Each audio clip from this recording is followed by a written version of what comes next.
Marek? Stojan.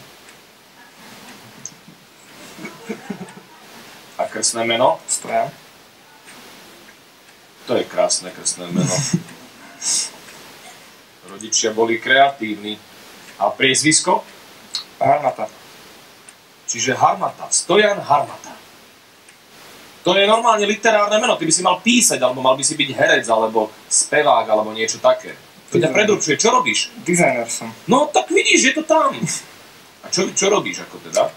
Kuchynské štúdio. Kuchynské štúdio. Tak sa podpisuj na tie linky.